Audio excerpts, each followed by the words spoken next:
오늘 말씀의 제목을 성도들의 신령한 체험이라고 정해봤습니다. 마태복음 3장에 보면 예수님께서 침례 요한에게 침례를 받기 위하여 요단강으로 나오십니다. 그런데 예수님께서 나오실 때 침례 요한이 자기에게 침례받기 위하여 나오시는 예수님을 보면서 뭐라고 말씀하시냐면, 침례를 받아야 한다면 누가 받아야 한다고요? 내가 받아야 할 터인데 왜 당신이 내게로 오십니까? 하고 한 발 물러서며 깜짝 놀랍니다. 그때 예수님께서 우리가 의를 행하는 것이 합당하다라고 말씀하시고, 이 말씀을 들은 침례 요한이 예수님을 요단강으로 인도해서 예수님에게 침례를 베풀었습니다. 이 광경을 보면서 여러분은 아마 이렇게 생각하셨을 수도 있어요. 예수님이 침례를 받아야 할 필요가 있으신 분이었나 하는 것입니다. 예수님이 침례를 받아야 할 필요가 있으셨습니까?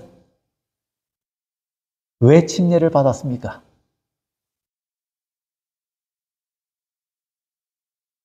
마태복음 3장의 그 사건을 기록할 때 이런 말이 첨가되어 있어요. 마태복음 3장 11절에 보면, 나는 너희에게 회개하게 하기 위하여 물로 침례를 베풀거니와 그랬어요. 침례 요한의 침례는 뭐예요? 회개의 침례예요. 그렇죠? 회개하게 하기 위하여 물로 뭐 한다고요? 침례를 베푼다. 그러면 예수님이 침례 요한에게 침례받기 위하여 나오셨다고 하는 얘기는 뭐가 돼요? 회개하기 위하여 침례를 받기 위해서 침례 요한에게 나왔다 하는 얘기가 되잖아요. 그런데 예수님은 회개할 죄가 있으신 분입니까?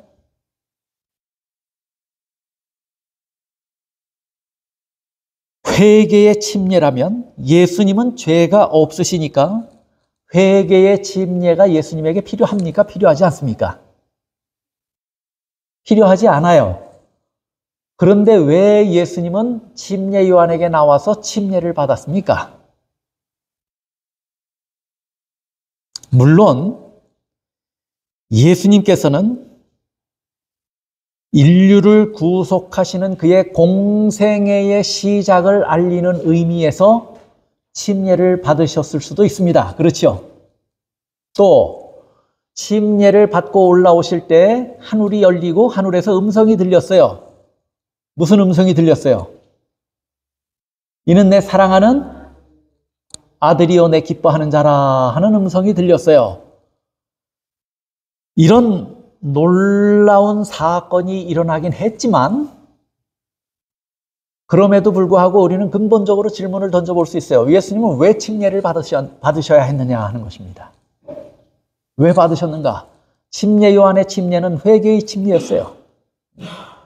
그럼 예수님은 죄가 없으니까 회개의 침례를 받으실 이유는 없었어요. 또 죄가 있어야 뭐 죄책감이라도 있는 것이고, 죄책감이라도 씻기 위해서 뭘 받을 수도 있어요. 침례를 받을 수도 있는데, 예수님은 죄가 없으시니 죄책도 없으시고 죄책을 씻어야 할 이유도 없어요. 그럼에도 불구하고 예수님은 침례 요한에게 나와서 침례를 받으셨습니다. 그 이유가 뭘까 하는 것입니다. 인류의 빛이라고 하는 책 42쪽에 이렇게 설명해요. 예수님께서는 당신 자신의 죄에 대한 회개를 보여주시기 위하여 침례를 받지 않으셨다. 맞죠? 왜냐하면 그분에게 죄가 없으시니까. 왜냐하면 그분께서는 결코 죄를 짓지 않으셨기 때문이다. 그분께서는 우리에게 하나의 모본을 보여주시고자 그 일을 하였다 그랬어요. 예수님이 침례를 받으신 이유가 뭐라고요? 그 죄가 있어서 받은 게 아니에요. 회개가 필요해서 하신 것이 아니고 우리에게 뭐가 되게 하기 위해서, 본이 되게 하기 위해서. 그러면 다른 이유 없이 모본이 되게 하기 위해서 침례를 받으셨다면 그 자체로 우리가 그것을 본받아야 할 필요가 있습니까? 없습니까? 본받아야 할 필요가 있어요. 또 보세요. 시대의 소망 111쪽이에요. 예수께서는 자신의 죄를 고백하는 의미로 침례를 받으신 것이 아니었다. 그는 죄인과 같이 되셔서 우리가 걸어야 할 걸음을 걸으시고 우리가 하여야 할 일을 행하신 것뿐이다 그랬어요. 누가 해야 할 것이라고요? 우리가 꼭 해야 할 것이었기 때문에 예수님 자신에게는 필요하지 않았던 일이지만 본으로서 행하셨다 그렇게 말해요. 그 다음에 계속해서 말씀하시기를 침례를 받으신 후에 그의 고난과 오래 참으신 생애도 또한 우리에게 모본이 되었다. 그러면 두 가지가 모본이 되었단 말이죠. 침례가 모본이 되었고 또한 했으니까 받으신 후에 그의 고난과 오래 참으신 생애도 뭐가 됐다고요? 모본이 되었다. 그러면 저 말씀은 침례도 모본이 되었다라고 하는 말씀이에요. 침례를 받아야 할 이유가 전혀 없었던 분이 침례를 받음으로 우리에게 모본이 되신 것이라면 이 침례가 가지는 의미가 얼마나 중요한 것인가 하는 것을 우리가 짐작할 수 있는 것입니다. 또 우리에게 얼마나 필요한 경험인가 하는 사실을 우리가 이해할 수 있어야 합니다. 전혀 필요하지 않은 분이 모본을 위해서 행하셨어요. 우리가 해야 할 일을 보여주시기 위해서 행하셨다 그랬어요. 그럼 우리가 뭐 해야 한다는 얘기예요? 예수님께서 보여주신 대로 침례 받아야 한다 그 말씀이에요. 이것이 우리에게 굉장히 은혜로운 경험이고 신령한 경험이라고 이야기하는 것이에요. 그것이 굉장히 중요하고 의미가 있다 그렇게 말씀하는 것이에요. 그렇게만 말씀하신 것뿐 아니라 마태복음 28장에 보면 승천하시기 전에 예수님께서 제자들에게 마지막으로 당부하신 말씀에 보면 제자들에게 뭐 하라고 말씀해요? 침례를 주라고 말해요. 아버지와 아들과 성령의 이름으로 침례를 주라고 말씀해요. 물론 성경에 침례에 대한 많은 구절들이 등장해요. 성경의 기자들이 침례에 대하여 여러 번 이야기했어요. 그러나 오늘 저는 예수님의 말씀, 친히 하신 말씀을 가지고 오늘 우리가 살펴보는 것이에요. 그 다음에 요한복음 3장 5절에 보면 예수께서 대답하시되 진실로 진실로 내게 이르노니 사람이 물과 성령으로 나지 아니하면 하나님 나라에 들어갈 수 없느니라. 니고데모와의 대화 가운데서 하나님 나라에 들어갈 수 있는 유일한 방법, 비결, 그 자격을 뭐라고 설명하고 계셔요? 성령으로 거듭나는 것을 이야기할 뿐만 아니라 뭐로도 거듭나야 한다고요? 물로도 거듭나야 한다 하고 분명히 말씀하십니다. 그러면 이 말씀들을 종합해 보면 예수님은 죄인들이 걸어야 할 길, 죄인들이 하나님의 자녀가 되어서 걸어가야 하는 그 길에서 반드시 침례가 필요하다고 하는 사실을 뭘로 보여주신 거예요? 모본으로 보여주셨고 그의 제자들에게 그리고 니고데모에게 이것에 대하여 분명하고도 확실하게 교훈을 주셨습니까? 분명하게 교훈을 주셨어요. 그렇다면 이것이 그렇게 중요한 것이라면 예수님께서 우리가 가야 할 길을 보여주신 것이기 때문에 중요하고 천국에 가려면 하나님의 나라에 가려면 물과 성령으로 거듭나야 한다고 말씀하셨다면 이건 우리에게 꼭 필요한 일이에요. 꼭 반드시 필요한 경험입니다. 근데 과연 침례가 무엇이길래 그렇게 중요하게 가르치고 있느냐 하는 것이에요. 여러분, 침례란 뭐라고 생각하십니까? 침례를 다 받으셨으니까 여러분이 침례가 뭐라고 알고 여러분이 침례를 받으셨어요? 무엇인 줄 알고 받으신 것입니까?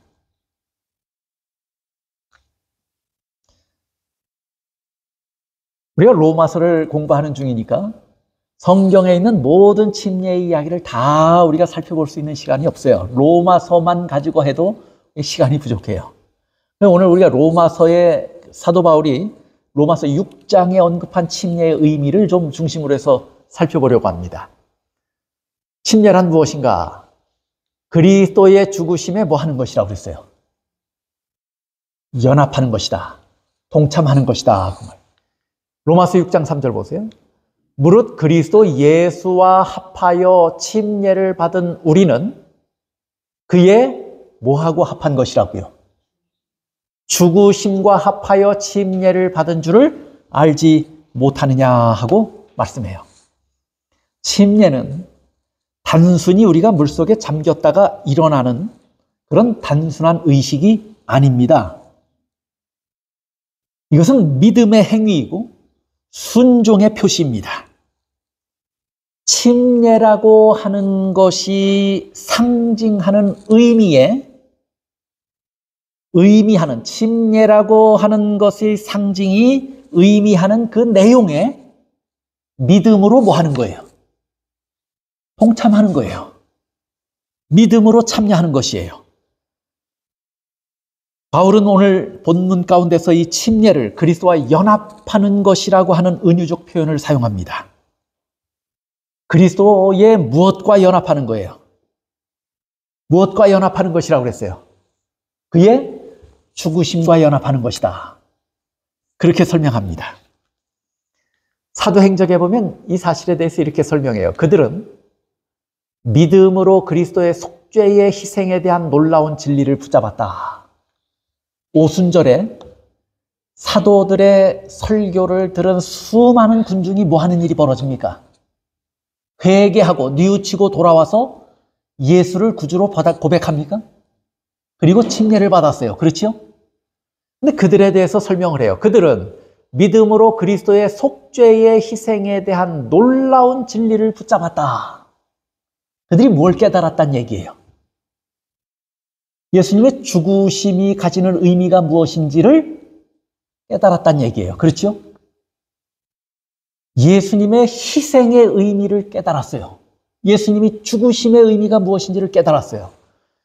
그걸 깨닫고 나니까, 그 속죄의 희생을 깨닫고 나니까 그것에 대한 뭐가 생겨요? 이것을 붙잡고 의지해야 되겠다 하는 마음이 생겼어요. 그렇게 하면 구원을 주시겠다고 하는 사도들의 설교를 듣고 꼭 그렇게 해야 되겠다고 하는 갈망이 생겼어요. 그런 갈망이 생기니까 믿음으로 이 진리를 붙잡았어요. 그리고 그리스도를 구주로 받아들였어요. 그러자 그들이 무엇을 결심합니까? 침례받아야 되겠다 하는 것을 결심해요. 그리고 사도들이 그들에게 뭘 베풀었냐면 침례를 베풀었습니다. 오늘 이 순서를 우리가 정확하게 이해를 해야 돼요. 사람들이 베드로와 사도들의 설교를 듣고 예수님의 희생의 의미가 무엇인지를 분명하게 깨달아 알고 예수께서 내 죄 때문에 돌아가셨다면 내가 이 사실을 붙잡고 의지하고 믿어야 되겠다 하는 것이에요. 그렇게 될 때 그가 무엇을 한 것이라고 설명했냐면 구주로 받아들인 것이라고 설명을 했어요. 그렇게 된 것의 의미로, 그렇게 된 것의 표시로 그들이 뭘 받았다는 거예요? 침례를 받았다는 거예요. 그러면 그리스도의 죽으심을 의지하고 붙잡았다고 하는 것은 그들도 예수와 함께 뭐 했단 얘기예요? 죽었단 얘기예요. 여러분 한번 생각해 보십시오. 그리스도께서 죽으셨을 때 우리도 죽었다라고 하는 것이 이해되십니까? 이렇게 생각을 해보세요. 왜 그분이 돌아가셨는가? 예수님의 죄 때문에 돌아가셨어요? 그분의 죄 때문에 그분이 돌아가신 겁니까? 누구 죄 때문에 돌아가신 거예요? 내 죄를 짊어지고 돌아가신 거예요. 내 죄를 짊어지고 돌아가셨다면 예수님의 돌아가심과 함께 내 죄가 어떻게 된 거예요? 죽은 것이에요. 예수님의 죽으심과 함께 우리도 뭐 한 것이에요? 죽은 것이에요. 왜냐하면 내 죄를 예수님이 짊어지고 돌아가신 것이기 때문이에요. 그러면 우리도 죄에 대해서 뭐 한 거예요? 죽은 거예요. 이 사실을 믿고 받아들이고 붙잡을 때 예수님의 죽으심에 우리가 뭐 하는 거예요? 연합하고 동참하는 거예요. 그렇죠? 우리도 죽는 거예요. 그것에 대한 표시로 뭐 하라고 가르친 거예요? 침례받으라고 하는 거예요. 그 물속에 들어갔다 나오는 단순한 의식이 아니에요. 이것은 믿음이에요. 뭐에 대한 믿음이냐면 예수님이 내 죄를 짊어지고 돌아가셨다고 하는 것에 대한 믿음이에요. 그래서 예수님이 죽으신 것뿐만 아니라 그때 누구도 죽었다고요. 나도 죽었다고 하는 믿음이에요. 그러니까 그 믿음을 표시하는 것으로 사람이 뭐에 들어갔다 나오는 거예요? 물속에 들어갔다 나오는 거예요. 죽었다 살아나는 것을 표상으로, 예표로 그렇게 우리에게 행하라고 가르치고 있는 것입니다. 그 다음에 이것은 하나님과의 언약이에요. 보세요. 원고 57, 1900년도에 와이트 여사께서 기고하신 글이에요. 물이 수침자를 덮을 때 온 하늘이 보는 앞에서 쌍방이 언약을 맺는다. 이 쌍방이 누가 누구예요? 누구의 이름으로 침례받아요, 우리가?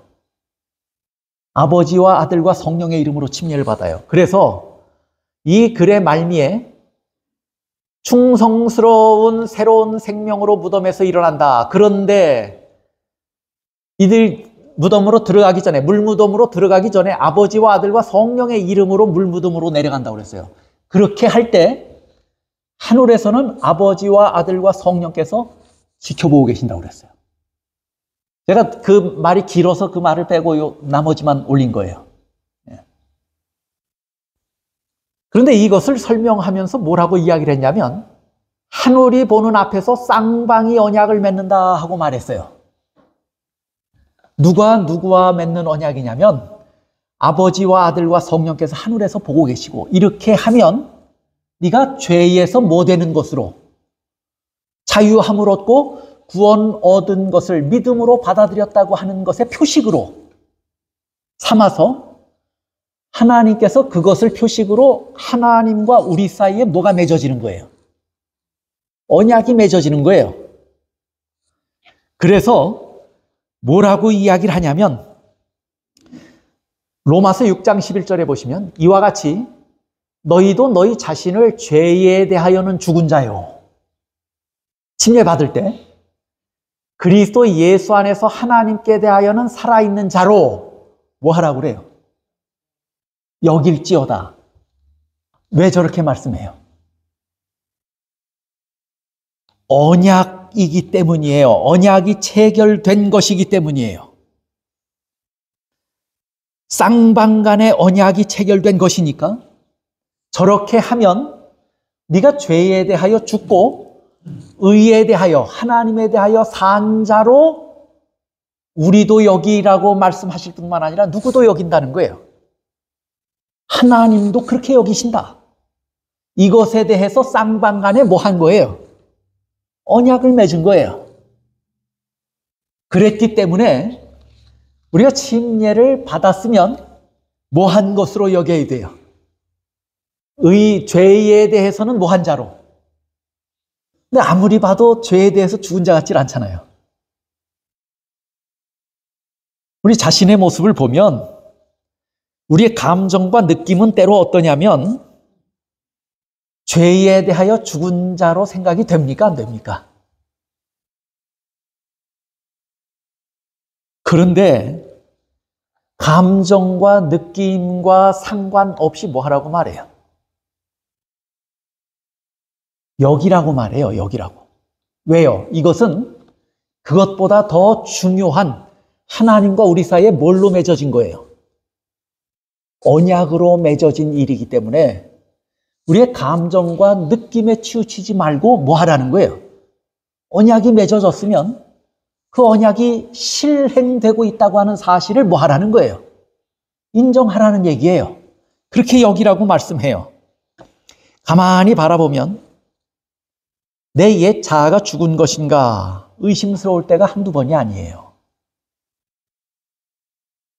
그럴 때마다 실망스럽습니다.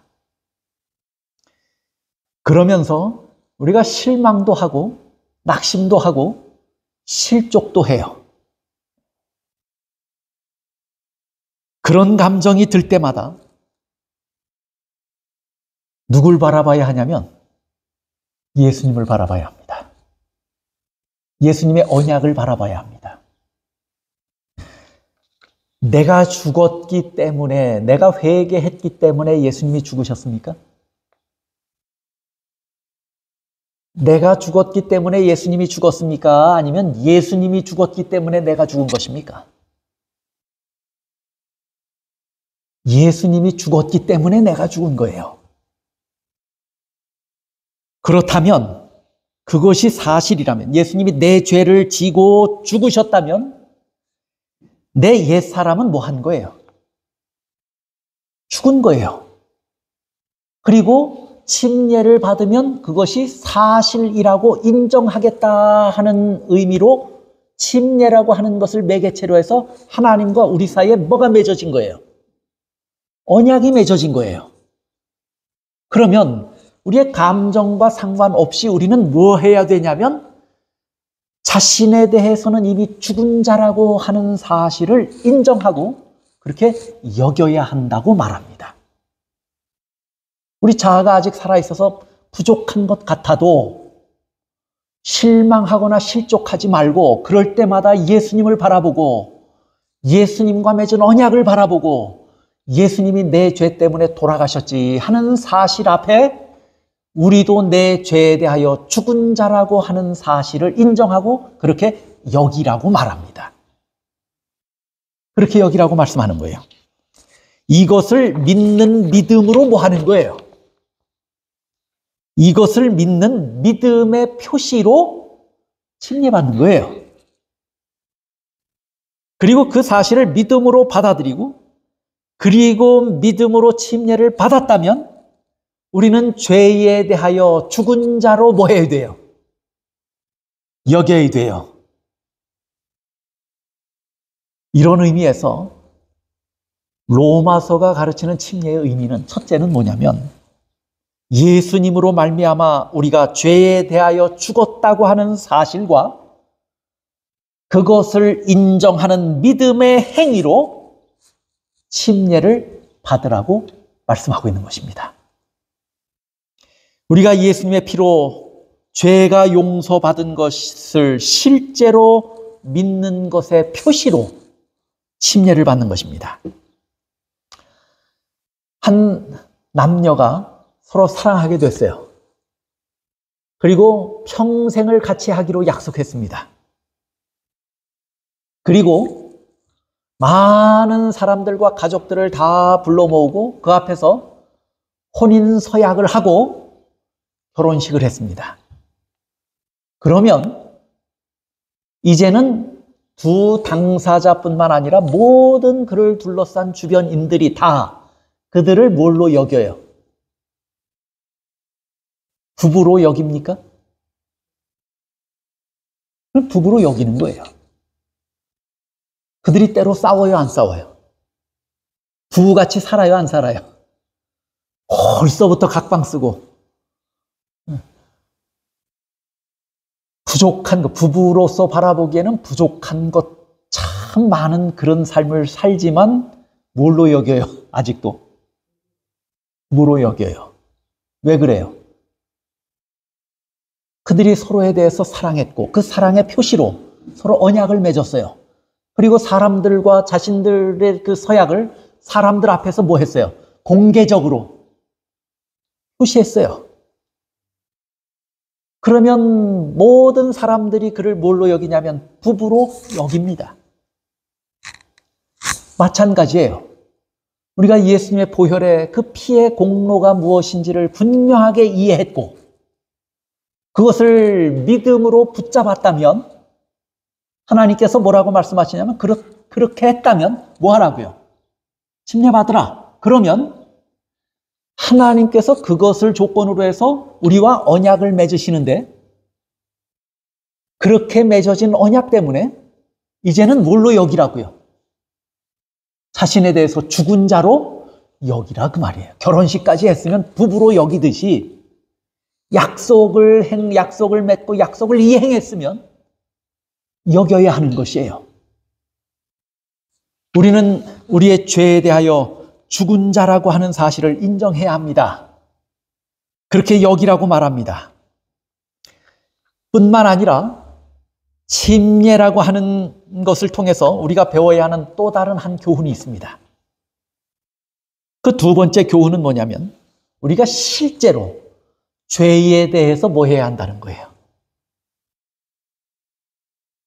죄에 대하여 예수님께서 돌아가셨을 때, 내 죄 때문에 돌아가셨을 때 내가 죄에 대하여 죽은 자라고 하는 사실을 인정하고 앞으로 그렇게 여기고 살으라 그거예요. 그게 믿음이다 그거예요. 뿐만 아니라 예수님께서 죄가 없음에도 물속에 잠겼다고 하는 것은 그건 누가 하는 침례, 물속에 잠기는 행위, 침례였냐면 회개의 침례를 베풀던 침례 요한의 침례를 받으신 거예요. 그렇죠? 그런데 침례 요한은 뭐라고 이야기를 하냐면 내 뒤에 오시는 자는 나는 물로 침례를 베풀거니와 내 뒤에 오시는 자는 회개하기 위해서 물로 침례를 베푸는데 내 뒤에 오시는 자는 불과 성령으로 침례를 베푸신다고 그랬어요. 예수님께서 하시는 일에 대해서 설명을 한 거예요. 그런데 정작 예수님은 침례 요한의 침례를 받으셨단 말이에요. 회개의 침례를 받았어요. 그러면 그 예수님께서 본으로 보여주신 침례를 통해서 우리가 물속에 잠길 때 뭐 해야 한다고 하는 사실을 가르칩니까? 회개해야 한다고 하는 사실을 가르친 거예요. 그래요, 안 그래요? 당시에 침례 요한이 뭘 외쳤어요? 회개하라. 천국이 가까웠느니라. 그걸 다니면서 외치니까 그 음성을 듣고 마음에 가책을 받고 뉘우친 사람들이 회개하는 심령으로 침례 요한에게 나와서 회개케 하기 위한 뭘 받은 거예요? 침례를 받은 거예요. 그 침례를 누가 받으셨어요? 회개할 것이 없는 예수님이 받으셨어요. 그러면서 아까 증언의 말씀이 뭐라고 말씀했냐면 우리가 걸어야 할 길을 또 우리가 행해야 할 일을 보여주시기 위해서 하셨다고 말씀했어요. 그렇다면 우리는 무슨 침례를 받으려 할 때 무슨 침례를 우리가 또 받아야 한다는 얘기예요. 침례는 약속이 이루어진 것이기 때문에 우리가 죄에 대해서 죽었다고 하는 사실을 인정하고 받아들이는 믿음이고 그 다음에 침례는 우리의 죄를 바라보고 뭐 하는 행위예요? 뉘우치고 회개하는 행위예요. 죄로부터 벗어나고자 하는 그런 소망이 있는 마음이 우리에게 있어야 돼요. 제가 한 재밌는 얘기를 이 말씀부터 좀 읽고 제가 설명을 드리겠습니다. 로마서 6장 6절 오늘 본문 가운데 있는 말씀이에요. 우리가 알거니와 우리의 옛사람이 예수와 함께 십자가에 못 박힌 것은 죄의 몸이 죽어 다시는 우리가 죄에게 뭐하게 하지 않기 위해서요. 종로로 타지 않게 하기 위해서 그렇게 했다 그랬어요. 그것을 믿음으로 받아들이는 행위일 뿐만 아니라 또 뭐 하는 행위라는 거예요. 죄에 대해서 뉘우치고 회개하고 일어나서 이제는 새 사람으로 일어나서 죄에게 뭐 하지 않는 사람이 되게 하는 거예요. 종로로 타지 않게 하기 위해서 침례를 받으라고 가르치는 것이에요. 7절에서도 뭐라고 이야기하냐면 이는 죽은 자가 죄에서 뭐해요? 벗어나요. 자기 죄에 대해서 죽었으면 하나님께서 그렇게 인정하시고 여겨주시면 그것으로 끝나는 것이 아니고 실제로 일어나서는 뭐 하라는 얘기예요? 죄를 뉘우치고 옛 죄의 종처럼 살던 그 모습에서 벗어나고 죄로부터 뭐 하라고요? 죄로부터 벗어나라고요. 죄로부터 자유함을 얻으라고 가르칩니다. 여러분에게 이런 소망이 있습니까? 내가 죄에 대하여 죽었다고 하는 것을 믿는 것은 큰 은혜입니다. 그렇죠? 내가 한 것이 아닌데 예수님이 내 죄를 짊어지고 돌아가셨을 때 나도 내 옛자, 죄에 대해서 죽은 자가 됐어요. 내가 한 일이 있어요, 없어요? 여러분이 죄 때문에 한 일이 있어요, 없어요? 예수님이 하신 거예요. 그걸 믿음으로 그게 내 것이 됐어요. 뿐만 아니라 예수님께서 한 가지 권면을 더 주신 거예요. 모본으로 주셨고 가르침으로 주신 거예요. 그게 뭐냐면 이제는 뭐 하라고요? 그렇게 됐으니 이제는 죄에서 벗어나라고요. 종노릇 하지 말라고요. 여러분이 그런 의미로 침례를 받았으면 죄로부터 자유하고자 하는 열망이 있습니까? 없습니까? 그것이 있어야 됩니까? 없어도 됩니까? 내가 한 재미있는 실험을 봤어요. 이 침팬지죠. 침팬지가 뭐 하는 것이냐면 수화하는 거예요. 사람하고 가장 가까운 그 생물학자들이 생물학적으로 가장 가까운 것이 침팬지라고 그러죠. 그 생물학자들이 연구한 결과로 발표한 것이에요. 거의 90% 이상 생물학적으로 사람하고 같대요. 침팬지가 이 IQ도 높아요. 그런데 미국의 오클라호마 주립대에서 한 생물학 연구팀이 침팬지의 지능의 한계를 알아보기 위해서 실험을 했어요. 15살 된 침팬지를 가지고 수화를 가르친 겁니다. 수화를 가르쳤는데 4년 동안 가르쳤는데 이 침팬지가 140개 단어를 습득을 했어요. 사람하고 수화가 되는 거예요. 140개 단어에서. 침팬지가 그것이 무엇인지 정확하게 그 수화가 말하는 단어를 인지하고 있는 걸 확인한 거예요. 그런데 이제 사람이 침팬지에게 요구합니다. 내가 너에게 가르쳐준 단어로 문장을 완성해봐라. 뭐라고 말했을까요? 침팬지가 수화로. 이제 처음으로 문장을 시도해보는 거예요. 단어만 배우던 침팬지가 문장을 스스로 만들어 보라고 요구했을 때 침팬지가 제일 처음에 만들어낸 문장이 뭘까요? 내가 바나나를 배불리 먹고 싶다. 뭐 이쯤 돼야 될 거 아니에요. 바나나 좋아하니까. 아니면 내가 물을 마시고 싶다. 뭐 이런 얘기 해야 할 거 아니에요. 이 생물학자들이 깜짝 놀랐어요. Let me out이었어요. 침팬지가 처음 만들어낸 문장. 뭐에 대한 갈망이 더 커요?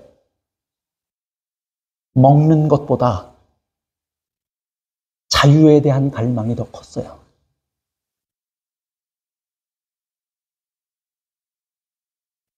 오늘 우리에게 제가 이 말씀, 이걸 쭉 읽으면 참 재밌게 봤어요. 근데 이걸 보면서, 나는 죄에 대해서 죽었다고 하는데, 죄로부터 자유하고자 하는 갈망이 나에게 있는가?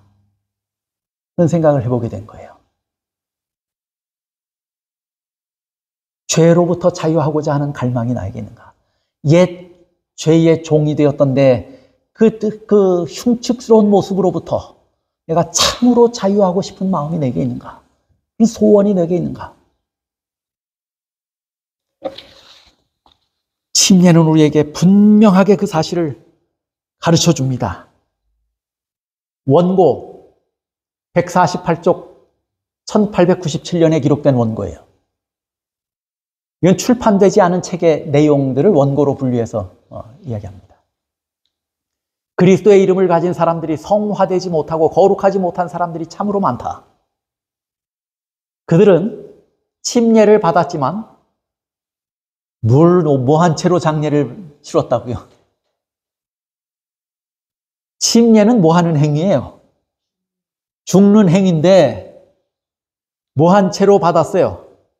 산 채로 장례를 치루었다. 자아가 죽지 않았기 때문에 그들은 그리스도 안에 있는 산 생명으로 일어나지 못하였다.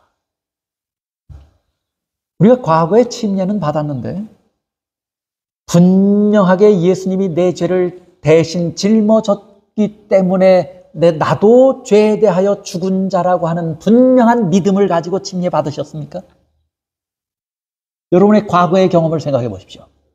또 회개의 침례인 것이 분명한데 내 죄를 뉘우치고 회개하는 심령으로 우리의 죄를 다 물속에 장례 치르고 장사하고 깨끗한 몸과 마음으로 일어나야 되겠다고 하는 소망과 열망을 가지고 여러분이 침례를 받으셨습니까?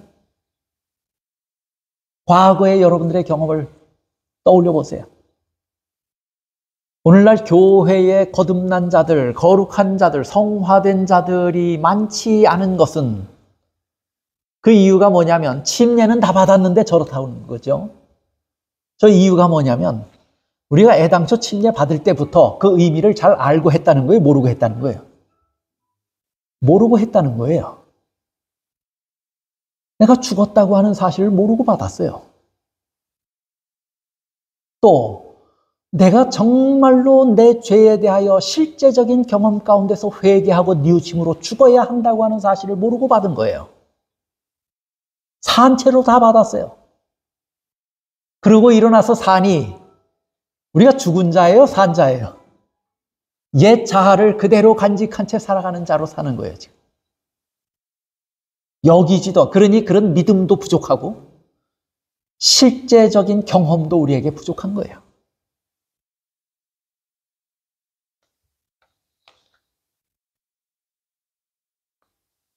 우리가 다 침례를 받았는데 우리의 옛 자아가 죽지 않고 산채로 들어가서 또 이것이 그렇게 함으로 우리에게 신령한 체험, 신령한 경험이 되지 못해서 우리가 믿음 안에서 계속 자라나는 일에 뭐 한다는 것입니까? 실패한다고 가르치고 있는 것입니다. 그 다음에 침례의 의미를 로마서 6장은 이렇게 설명합니다. 그리스도의 죽으심에 연합하는 것뿐만 아니라 그리스도의 뭐에도 연합하는 것이라고요. 부활에도 연합하는 것이다 라고 설명합니다. 로마서 6장 4절 5절 보십시오. 그러므로 우리가 그의 죽으심과 합하여 침례를 받음으로 그와 함께 장사되었나니 이는 아버지의 영광으로 말미암아 그리스도를 죽은 자 가운데서 살리심과 같이 우리로 또한 새 생명 가운데 행하게 하려 함이라. 5절 만일 우리가 그의 죽으심과 같은 모양으로 연합한 자가 되었으면 또한 그의 부활과 같은 모양으로 뭐한 자도 되리라고요. 연합한 자도 되리라. 우리가 침례를 받음으로 그리스도의 죽으심과 연합한 것이라면 침례를 받음으로 뭐에도 연합한 자가 된다는 얘기예요. 그의 부활에도 연합한 자가 되는 것이다. 그렇게 말해요. 그렇게 함으로 우리에게 뭐 하라고 말해요? 새 생명 가운데 행하라고 권면합니다. 우리가 죄에 대하여 실제로 죽는 경험은 필요할까요? 필요해요. 이것을 믿는 믿음도 필요하고 실제적인 경험도 필요하다는 거예요. 우리가 죄에 대해서 장사되었다라고 하는 말은 무슨 말이냐면 완전히 죽었다란 말이에요. 그렇죠? 예수님의 죽으심은 죄에 대한 것이었습니다. 이 예수님의 행위가 모본이라면 우리도 역시 죄에 대해서 죽어야 합니까? 죽어야 돼요. 실제로 죄에 대해서 죽어야 돼요. 그런데 예수님께서 돌아가시고 난 후에 사흘 만에 뭐 하셨어요? 부활하셨어요. 마찬가지로 우리가 실제적으로 죄에 대해서 죽은 후에는 물에서 뭐 해요? 씻음을 받은 후에 물에서 뭐 해요? 올라옵니까? 그것이 마치 예수님께서 죽으셨다가 뭐 한 것과 같다는 얘기예요. 부활하신 것과 같다. 그것과 연합하는 것이라고 말합니다. 그런 의미에서 침례는 죽으심과 부활하심에 대한 상징일 뿐만 아니라 우리도 믿음으로 참여하는 신령한 경험이 되어야 한다고 분명하게 가르치고 있는 것입니다. 우리가 새 사람으로 다시 태어났다고 말합니다. 성경에 이렇게 설명해요. 허물로 죽은 우리를 그리스도와 함께 뭐 하셨다고요? 살리셨다고요. 우리가 침례를 받아 물속에서 올라올 때 예수님의 부활하심으로 만들어 놓은 모든 결과가 누구의 것이 돼요? 내 것이 되는 것이라고 설명해요. 우리도 허물로 죽었다가 물속에 잠겼다가 그리스도와 함께 뭐 한 거예요? 부활했다 하고 말합니다. 또 골로새서에도 이렇게 말해요. 너희가 침례로 그리스도와 함께 장사되고 또 죽은 자들 가운데서 그를 일으키신 하나님의 역사를 믿음으로 말미암아 그 안에서 함께 뭘 받았다고요? 일으키심을 받았느니라.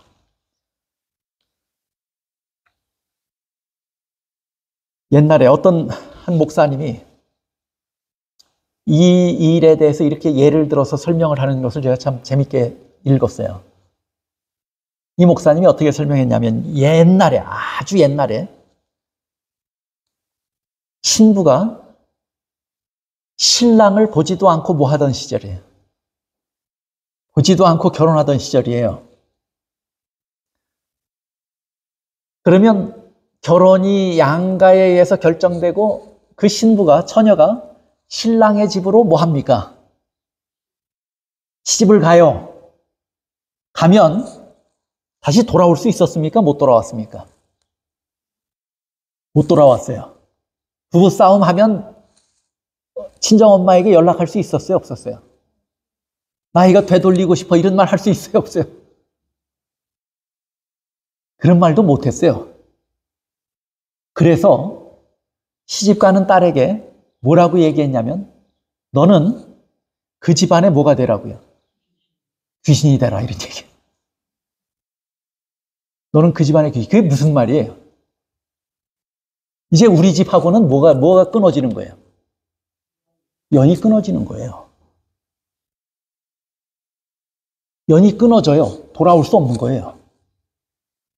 돌아올 수 없는 거고 그 집안에 뭘 따라야 돼요? 이제는 전통을 따라야 돼요. 과거에는 네가 처녀로 있을 때 친정 엄마가 밥 해놓고 이름을 부르고 깨워서 와서 앉아라, 먹어라, 뭐 반찬 투정, 밥 투정 뭐 다 하면 들어주고 했던 그런 시절이 아니에요. 이제 시집 가면 그 시집에서 6시에 일어나면 이 처자도 뭐 해야 되는 거예요, 이제? 6시에 늦잠이라고 하는 건 생각할 수 없어요. 다시 말하면 그 집안의 전통과 가풍과 질서에 뭐 해야 돼요? 100% 흡수돼서 그대로 살아야 돼요. 친정의 것을 완벽하게 잊어버려야 돼요. 친정하고는 연을 끊어야 됐어요. 그래서 뭐라고 이야기를 했냐면 침례는 죄씨 집안의 사람이 의씨 집안으로 시집가는 것이라고 설명을 했어요.